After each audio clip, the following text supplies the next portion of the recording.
Okay, so it's gonna. All right, all right, all right. LDBC and LDWBC, Lions Den Women's Boxing Community. Did your boy the coach here live, live, live on the Coach's Show, the Coach's Show live.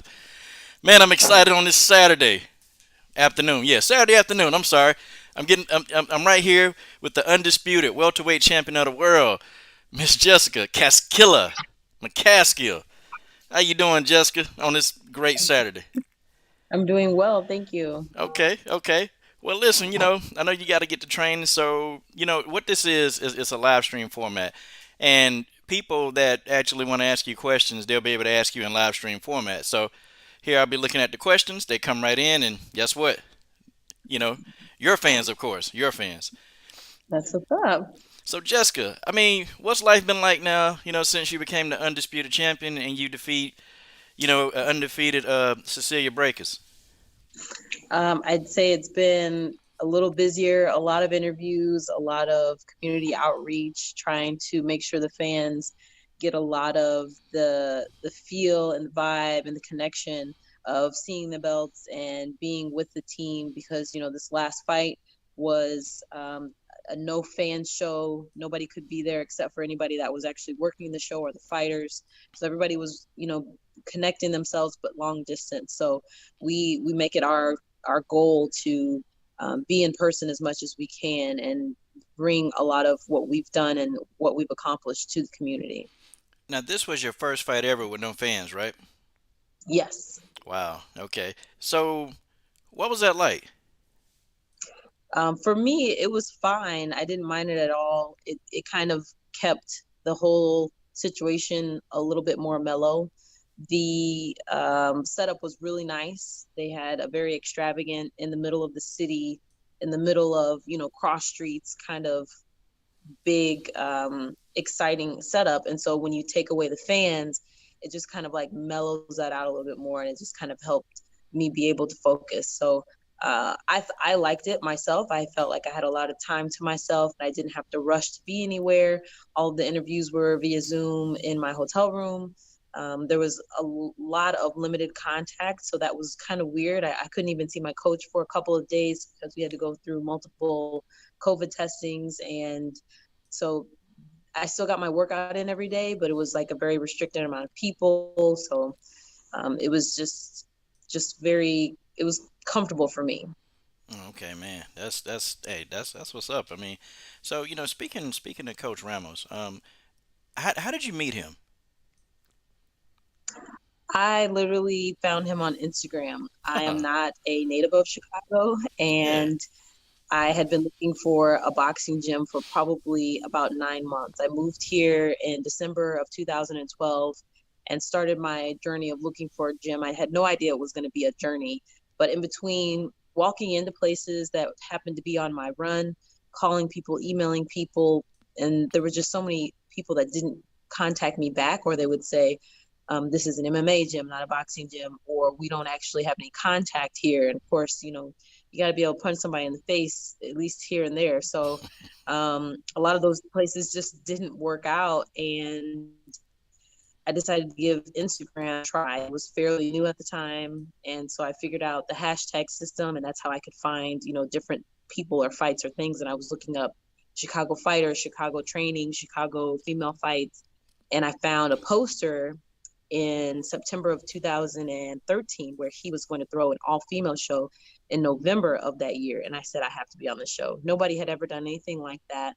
All females. They were going to have guy ring card, people. And I just made it my goal to get on that show, and it worked. Wow. Okay. So you managed to get on that show. Because you got in contact with Coach Ramos. Um, when he first met you, did he see the potential in you at first, or did it take him a little bit of time to actually see what you were capable of? I know that I was trying my best to put it out there, and at first he kind of just said, "Come join the class." They had two different classes. One was specifically for fighters or people that had a higher athleticism, and so I joined that class. It was like Fight Club, and in the class they had us do a lot of different drills. They had us do burpees, and I did the most craziest burp. I would go down and come back up and jump up and hit my knees. I was just like, somebody's gonna notice me today. I was trying to be as fast as I could, as strong as I could, and kind of beat out everybody that was there because I wanted to be noticed and I didn't want to just seem like I wasn't serious or that I just was walking in the gym for, an extracurricular activity. And so very shortly after he did have me sparring, so I felt like he saw that there was something there to even put me into the ring. And he had me spar his top girl at the time, who was a Golden Glove winner here in Chicago. And I was able to put her down with the body shot. And all I could think in my head was like, I did it. We made it. We're in. So that's kind of how that went. Jessica, you put it down with a body shot, like so when you, I mean, so that was like your first real bout with contact, right? Like really hitting somebody. No, I had fights coming into Chicago.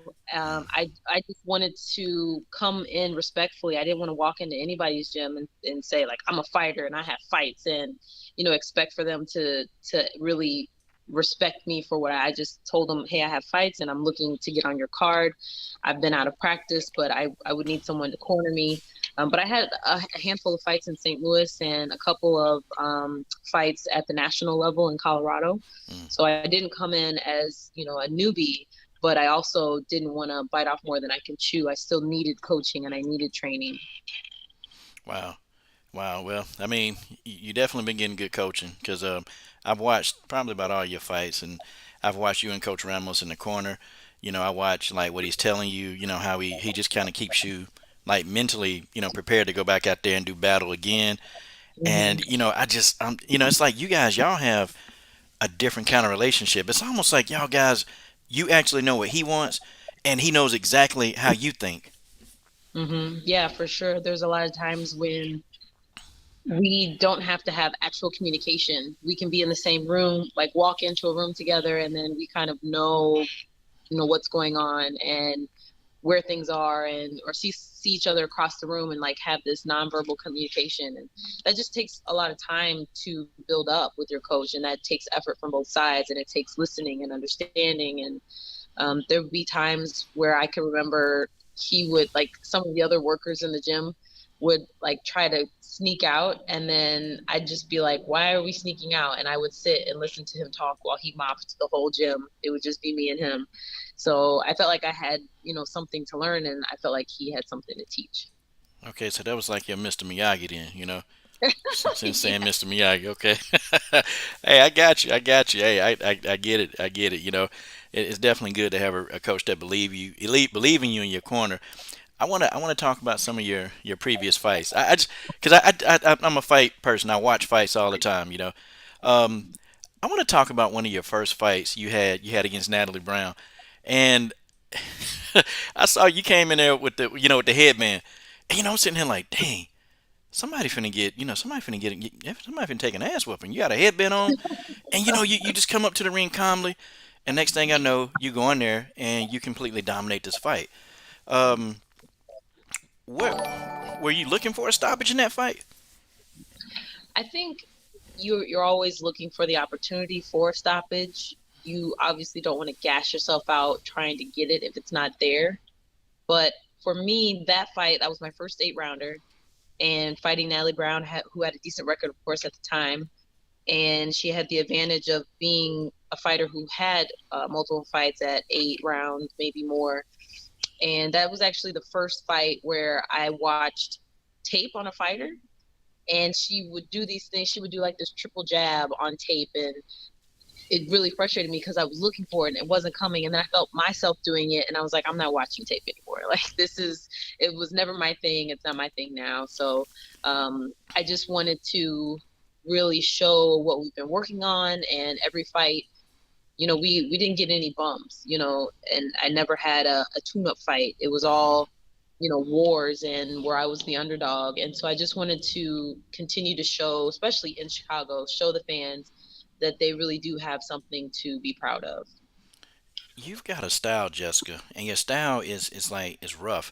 Like when you go in, it's like you take these girls, you keep them in front of you, and then you pressure them, you put them against the ropes, and then you just do that for like 10 straight rounds or however many rounds you're going. And I can start to see some of the will. You begin to break these people, and it's weird because when I watched that fight, I actually saw you starting to break her will. I'm like, dang man, I had to watch more. I had to watch more of this Jessica Mccaskill girl because man, she's breaking the wheels. And then I started noticing you doing that every single fight. You pressure them, and it's like very intelligent pressure. You're cutting off the ring. You're limiting the exit points from these people so they can't get back to the center of the ring. Man, is that something that you guys have been just specifically working on? I came into Chicago as more of a brawler type of fighter. So the pressure wasn't really anything that was difficult to apply to my fight style. I was already, I guess, kind of there because I wanted contact and I wanted to brawl head to head. And I think what you said, the important part that you said was being smart about it, cutting off the exit points and cutting off the ring, making sure I keep them in the corner in a smart way where they're looking to get out and they're going to make mistakes on that effort. So that's again the Mr. Miyagi. That's a lot of the stuff that I've been learning, and just to really break people down mentally. It gets to a point where they're looking, for space. They're looking for a second to breathe. They're looking for a way to set themselves back up again. They're looking for anything that they can get, and I don't give it to them. Wow. Now, you also have a huge fan of yours, a guy in the chat named D Style Boxing, and he came in and just showed you some love. You got a couple of people, and they're gonna ask you some questions pretty soon. So I'm not gonna. But you guys better ask the questions because the undisputed champ can't be here all day. She got stuff she got to do. She got training. She got hard work. But hey, please don't ask her no dumb questions now. I mean, seriously, y'all better ask her something good because you kind of embarrass me. I'm gonna be like, oh man, I don't know him. Okay, so speaking of your style, when I watched the Katie Taylor fight, me watching the fight, I was a little bit enraged. Well, okay, I won't use the word enraged. How about I was semi upset watching the fight. Um, just look, I was looking at more of the commentary, and I'm like, man, you know, it made it seem like, well, Jessica isn't doing anything. And I'm like, well, the second half of the fight, I saw you with the intelligent pressure. And then at one point, I saw Katie Taylor telling you, all right, let's go. And then you went in and you just bam, bam. And, you start really like throwing those hands. And I'm like, Yeah. okay, are these guys gonna like recognize, what this girl's doing? And I started recognizing. So I made a video. And that's how your coach like found my channel. I made a video. I'm like, man, what fight are these people looking at, man? I saw Jessica putting hands on KT. I saw her putting hands on KT. Big time Yeah. hands. So I mean, yeah, you might have to take us back to that fight because that fight it was a competitive fight, but I thought you gave a good account for yourself. Yeah, I mean, we were gonna go and make it a rough fight. That was kind of the plan, and you have to kind of get over some mental things in trying to do that, and just go for it, and let the ref do his job. And that used to be my move. So many people would run while I fought them, and I would stand in the middle and I would tell them to come here, and I did that to her that same fight, but they didn't catch it on air, and then so she started to do it. So I feel like she's like has like kind of like a copycat style. I don't know what her original style is, or she might not have one, but I think she takes a lot of different things from other fighters and tries to make it her own. So I earlier in the fight she was doing that circling and try to turn off of the ropes, and I back up and I told her to come here, and then she did the same thing, and I'm just like, that's weird. So yeah, I just I we work really hard to keep our punch count up, and we knew that she made mistakes like keeping her hands down and trying to roll out of the corner without having her hands up, and that's how I caught her with the left hook, and it almost knocked her out, wobbled her pretty well, and we just had the goal of um, you know catching some of those mistakes and trying to dominate off of it. Wow. Yeah, I mean, you definitely. I thought the second half of the fight, I thought it was close. I mean, I don't know because the scorecards, I was like 98, 91. What the hell? 97, 92. I was like, damn. Wait a minute. Okay, okay. Let's see what happens. 97, 92, and I'm like, oh man, come on, man, come on. No, no. So I was yelling at the screen, but we've since gone past that because now we fast forward. We fast forward. Now you're the undisputed heavyweight champion of the world. You were, and I've read your story and heard your story. You were, once homeless. Do you ever think like, hey, I used to be homeless and now I'm an undisputed champion? Yeah, I mean, that stuff definitely runs through my mind, and it's just kind of like it shows, how much work I've put in, and it reminds me that I can't take any days off. And, of course, no days off. I don't ever want to go back to anything like that, and I want to keep excelling and keep pushing myself to higher standards, and I want to help other people to also find their path and find their journey and to do things like that. Amazing, amazing. So, were you shocked at the reaction that Cecilia Breakers gave? When she won the fight, it was almost like she was actually genuinely happy that you won. I was wondering like how many people saw that. I mean, I feel like for her it was too much of a mental stress, and it was a relief to not have to kind of hold that torch anymore. It was looking like she wanted out. So no, I wasn't really surprised by that. I don't know. I think people hold fighters up on this like huge pedestal, and I don't. I see everyone as equals, and I don't go into this to a fight like this think, like, oh my gosh, that's Cecilia Breakouts. Like, no, that person standing across from me is about to catch a beat down. Like, I'm going for it. Like everything I got, I'm putting it into this. So, I don't care what their record is. I don't care how many belts they have. I don't care what country they're from. I have a job to do, and I'm gonna do a damn good job doing it.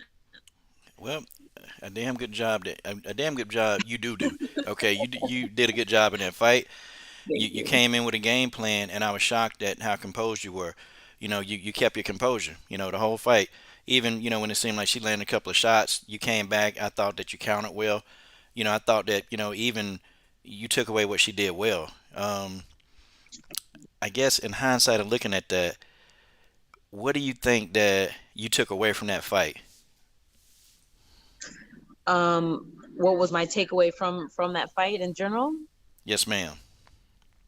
Um, I mean, just that how much I believe in myself really matters. And a lot of times I feel like, the tide is against me or the tide is against my team. And I feel like me and Rick are walking into a huge fire all by ourselves. And so it's really nice when the fans, they comment and they show love and things like that because, I am doing this for the city of Chicago to represent my hometown of St. Louis and Belleville even. So it's just, you know, it shows that what we've been doing is working, and it shows that I just have to believe in what we're doing.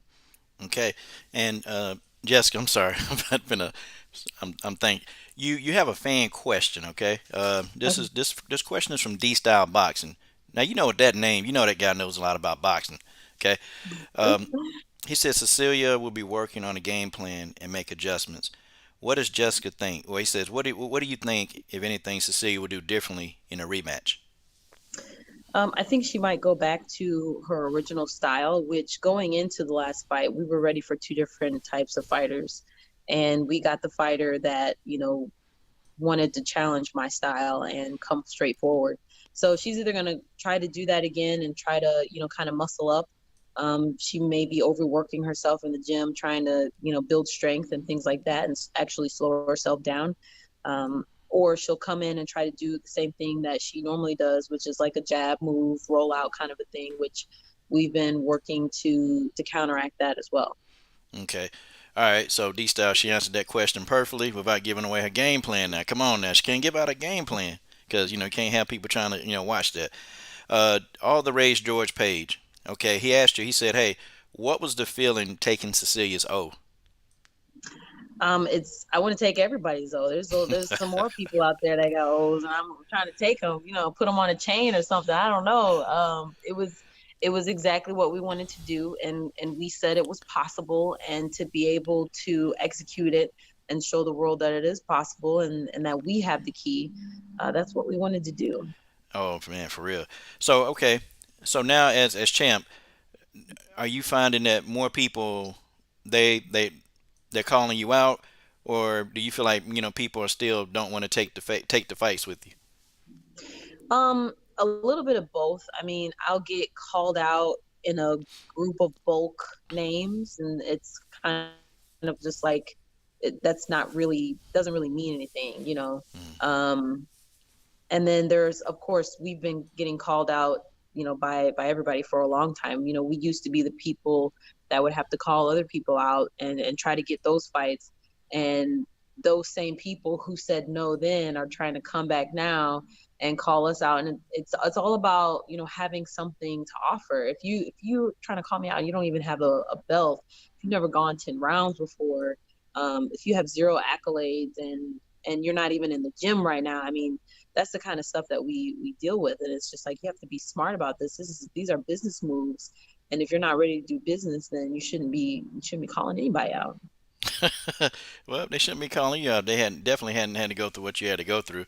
I mean, you've had to fight some top challenges, and I didn't really see too many easy fights for you.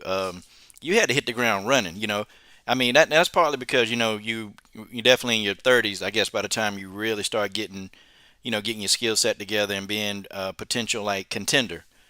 Um, Hmm. so I mean, I guess all that would have to matter. You've been on a 4-fight win streak. My question to you is, who do you want? Like who do you actually want? Let's say if the rematch don't go through, other than Cecilia Brackers, who do you want? Can I have my manager answer that question? Listen, your manager he can do whatever he want to do. That's Rick Ramos. That's Rick Ramos. Yeah, What's there he up? is. There he is right there, man. What's up, man? I'm always close. I'm always close. Man, I'm glad. Man, what's up? I was hoping you step in the camera. Yeah. Hold on, let me get some better lighting there. There you Who does she go. want next, Coach? You know what? It's all about it's all about timing and opportunity. So, I think for me, I'm gonna slide this way because I feel like the lighting's screwing up. It's all about timing. Right now, you know, uh, Clarissa Shields is appealing. Amanda Serrano's appealing. Oh man. Katie Taylor, and Eddie Hearn and these guys, like they play games, and it's not my style.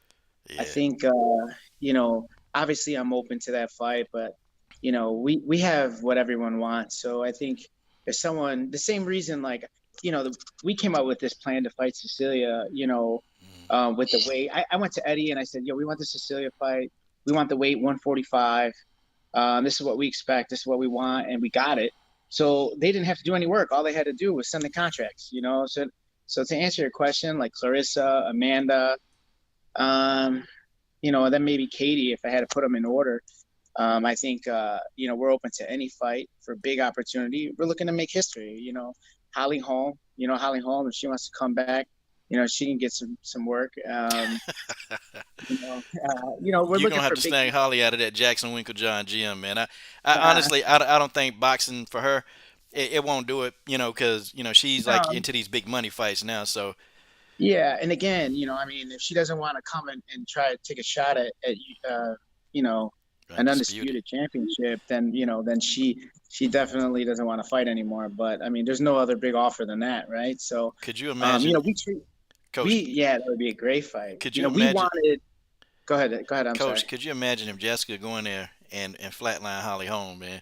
Come on, man. I mean, Come on, listen, I was Coach. already. Listen, this is something that no one talks about, except the only people who know about this is Jessica and myself.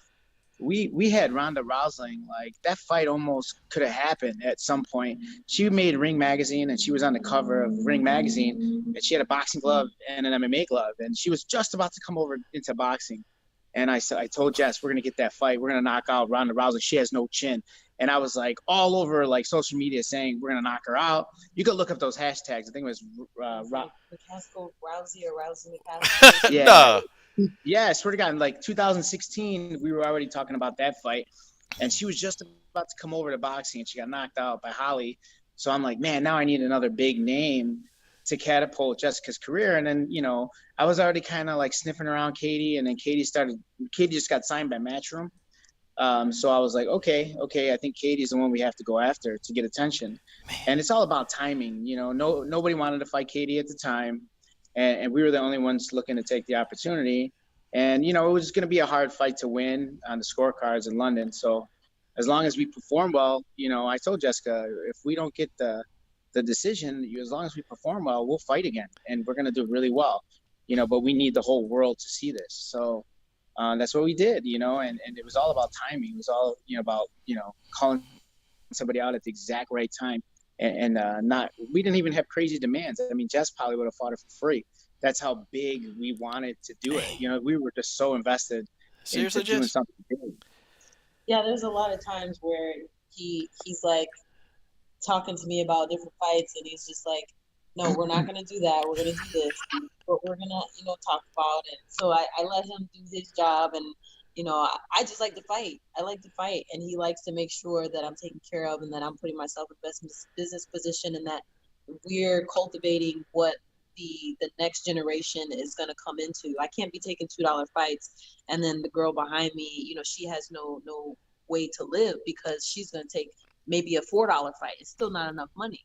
So we're doing our best, not only for ourselves, but for the culture. Yeah, and what we're trying to say about that is, like, the same people who complain, like the same females who complain about not making money in boxing are the same females that are taking $8,000, $10,000, $12,000 fights.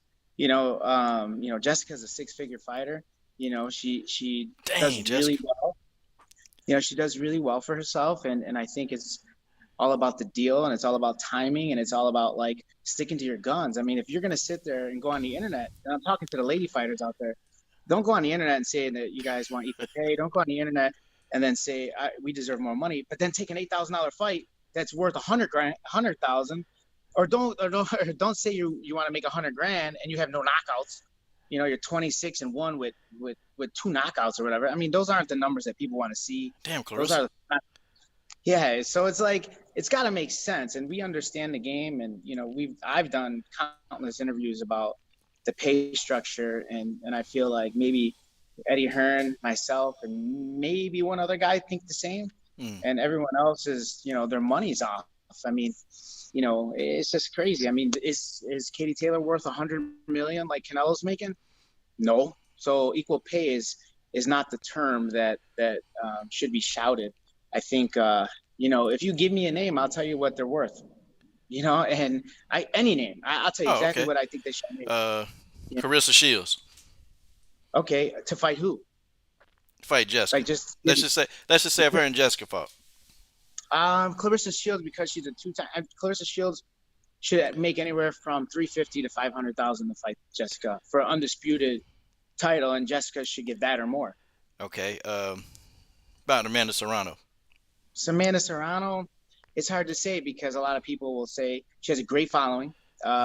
She hasn't fought the fight that will what's the word? She hasn't matched up with someone that will take her stardom to another level. I think if she fought Jessica, or if she fought Katie Taylor, or if she fought there's like Michaela Mayer, there's some big names out there that if she knocked out or beat, I think that would catapult her to a whole new level.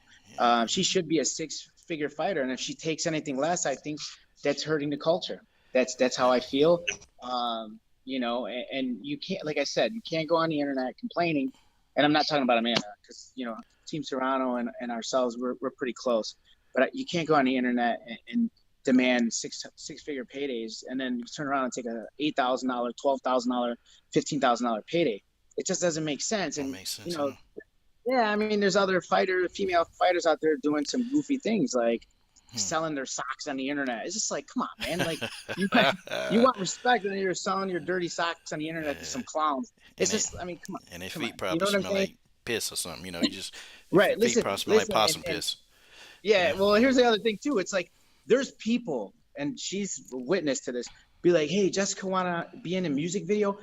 My responses are so I correct them. Like, listen, this is so insulting that you asked the undisputed champion of the world to be in your stupid music video. You know what I mean? Like, this is Oh, it's damn. so. Let me ask your sister if she wants to be in a music video. Oh, You know what I'm man. saying? Like, Yeah. if you wouldn't ask your sister something, and definitely don't ask Jessica. Don't ask any of my female fighters. It's Oh, you gotta man. Well, Coach and Jessica, question for both you of gotta y'all, hold the Coach. class up. You gotta hold the class level high, or else you're gonna get treated Co- poorly. Coach, I agree with that, man. Good grief, man. I mean, It's like, crazy. finding somebody with some testicles. I mean, Coach, seriously, man. I appreciate hearing you say that, man. Cause yeah, Coach, For this sure. this the undisputed heavyweight champion of the world. It's Y'all got to come crazy. at her. Hey, but coach, you got a guy. Okay, now my buddy here, Blood Retro Boxing Documentaries. Okay, now I'm gonna tell you, with that name, this guy knows everything about the history of boxing. But he said Amanda Nunes will not leave her comfort zone, but he said Chris Cyborg will. That's a true Mhm. statement. Chris Cyborg, she's actually going. She's gonna box. Now, Yeah. what about that fight, coach? Would that be like a huge money fight?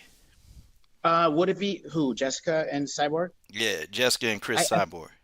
Yeah, I think anyone at this point that Jessica fights, especially when we have 5 world titles, is a big money fight, right? So, Mm, but I think Chris Cyborg is a little bit big. I think Chris Cyborg is not serious. I mean, about she's been talking about this for 2 years, like about coming over to boxing? boxing. Oh, she's Yeah, serious. she's serious. Oh, she's Well, serious. well, well, I haven't seen her do it in 2.5 years. So I don't think she's that serious. You know what Okay. I'm saying? I mean, I like to see her. If Jessica Mccaskill, like we were calling out everybody, and everybody we called out, we fought. So that's real. Mm, You see what I'm saying? Like Cyborg's been talking about this for what, 2.5 years, and she hasn't done anything.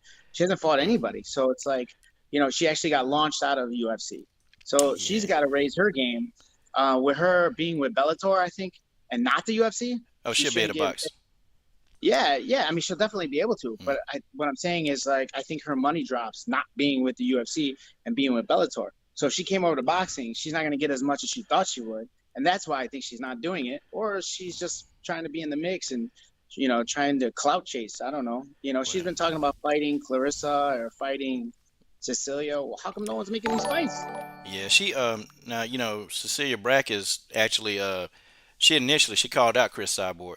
So and Chris Cyborg was like, yeah, that'd be a good idea, And then she Mm-hmm. got into the issues with the UFC, so she moved on from the UFC, and then she went to Bellator, and she signed a pretty good deal, And I guess Right. they don't disclose it all, but Scott Coker signed her to like this big contract, so Mm-hmm. now she's got the ability to go back and forth to box. So I don't, and she was saying that hey, maybe 2021, she'll actually have her first boxing match. So we'll see, Right. we'll see about that. Um, Yeah. I mean, again, I think I don't believe anything Cecilia says. So I think Cecilia's, yeah, she calls out everybody and then like runs away from when they accept. So I don't believe anything she says. So, to be clear, we are interested in a fight with Clarissa Shields. We are interested in a fight with Amanda Serrano, mm, and we'll think about Katie. I mean, if they're serious and stop clowning, we would explore that fight as well. okay, hey, Katie Taylor, hey, definitely. I'm pretty sure she's serious. Hey, I'm pretty sure now Jessica looking, real good right now. She got all those I belts. know. She, Right, and she, don't forget, Katie hasn't gotten better. Katie's been doing Katie. She's not doing anything different. She's not doing anything better. She's beating old champions. I don't see her taking a lot of risks these days. They're just keeping her busy. So, yeah. I don't think that her trainer is smarter than me. I don't think that a lot of people in her circle are that smart. But I think that if they're serious about making fights, they should make the fights. Hey, coach.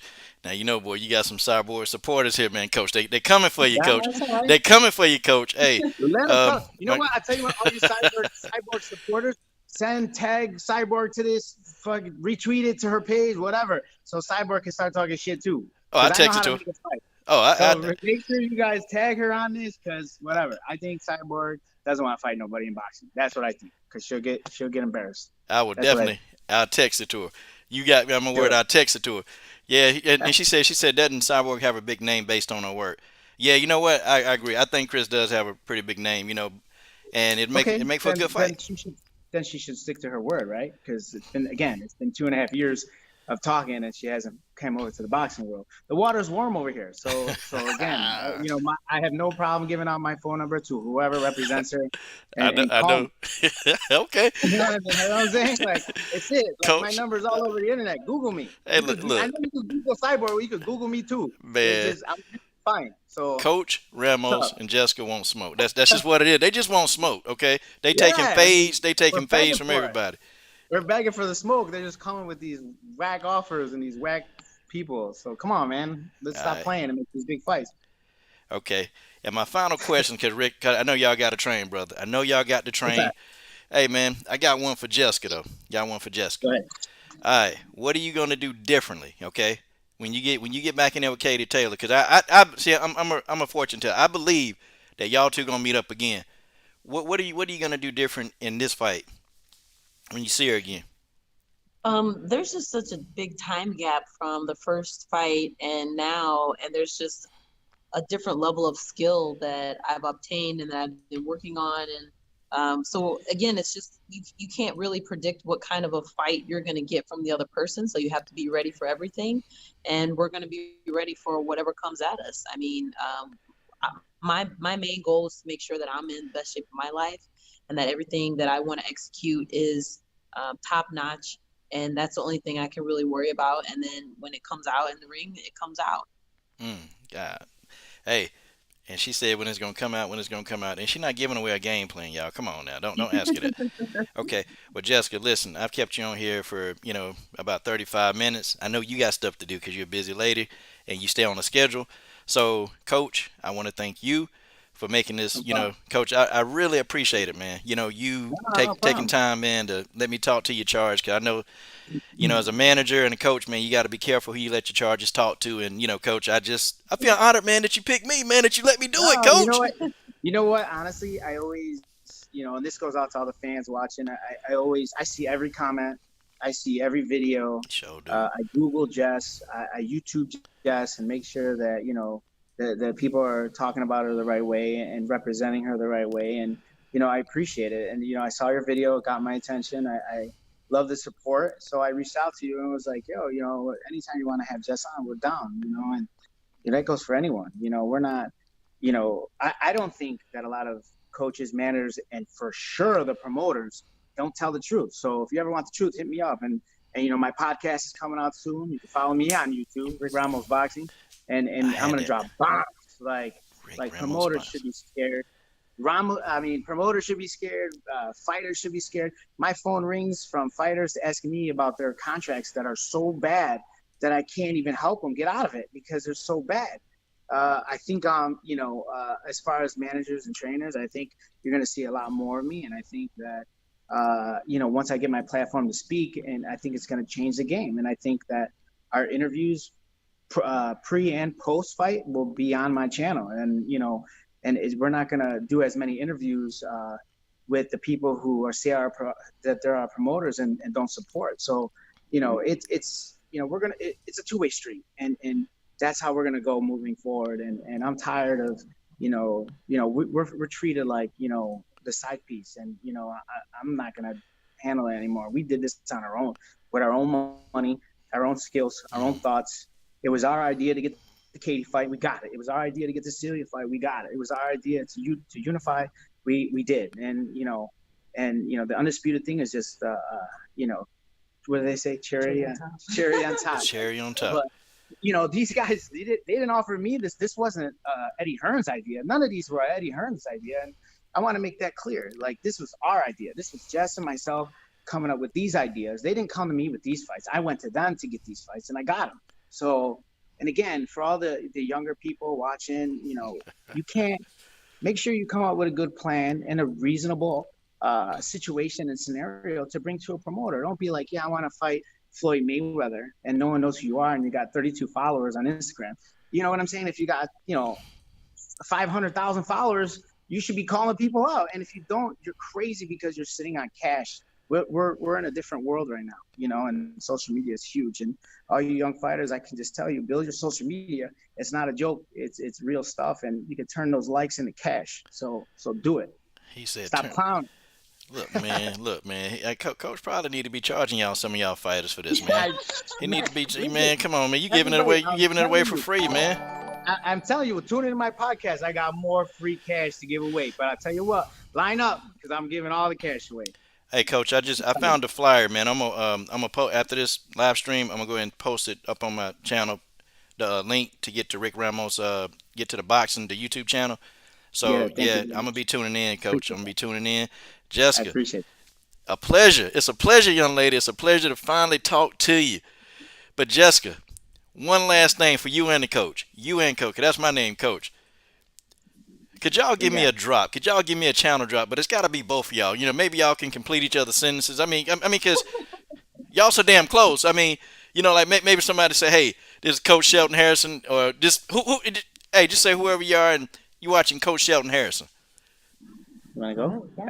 I'll start. right. This is Jessica Mccaskill, undisputed welterweight champion of the world. This is Rick Ramos, coach and manager of the Undisputed Champ, and you are listening, watching my man Shelton Harrison. So tune in. Stop clowning. Jessica, you the first person to get it right the first time.